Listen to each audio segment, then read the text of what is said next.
Citadelė Karaliaus Mindaugo taurėje trečiasis atsakomasis ketvirtfinalis beldžiasi į jūsų visų namus tiesiai per jūsų ekranus. Šiaip Basket Delmaudo atkovojo mažiau kamuolių gynyboje.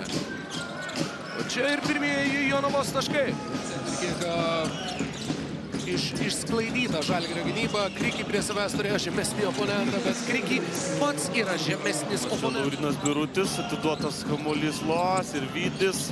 Įveikia du varžovus.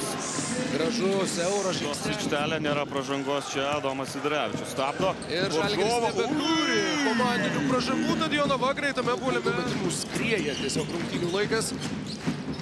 Štombergas. Du taškai po Maldovo. Po pirmo kėlinio beje daugiau, netgi vienu naudingumo balu surinko Jonava Hipokretų. 20 prieš 19, bet čia perverčia. Kas čia Garliavoje, 7 jo pelnyti taškai. Oi, geras perdavimas ir čia Kriki ir Repšys. Taip pat beje pirmą kartą šį vakarą. Mantas Rukštavičius čia kaip užatakuoja, Mata Repšį. Mažai, tu visiškai teisus. Kažkiek gaudas. Olinas Karteris, čia nemažai erdvės. Slavinskas, laisvas. Jo metimas netikslus. Vėl greitoje atakoje Žalgiris, Ašalas Tubelis pats. Bet pataikyti metiko iš pakrepšio iš kitos pusės nesugeba.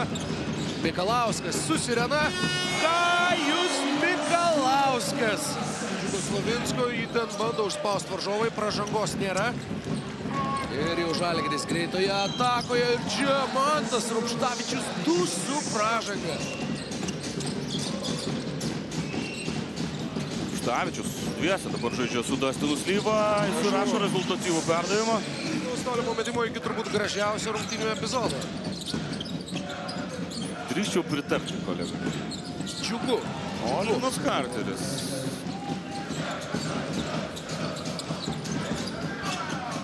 Aštunas Lekfordas gauna bloką čia nuo Igno Štombergo.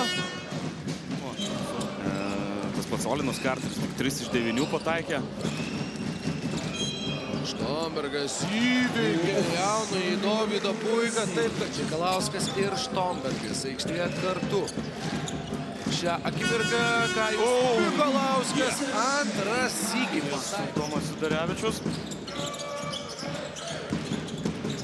Pats eina iki galo Sidarevičius, į kairę pusę, dešinę ranką, tai bus metimas. Ir visas nežaidžia vienas prieš vieną prieš Štombergą, suranda Oliną Karterį ir Karteris. Tas nepavyksta jo galiausiai perimti. Mulanovas iš kampo. Wow. Tiesiog atrodė, kad Žalgiris kaip stipriai jau pabėgo nuo savo varžovų. O čia ir vėl Jonava net neturi galimybės kovoti dėl kamuolio. Mikalauskas iš labai toli. Netaiklių metimų užbaigė šią Citadelę Karaliaus Mindaugo taurės ketvirtfinalio seriją, kurią Žalgiris laimi bendru 71 taško skirtumu.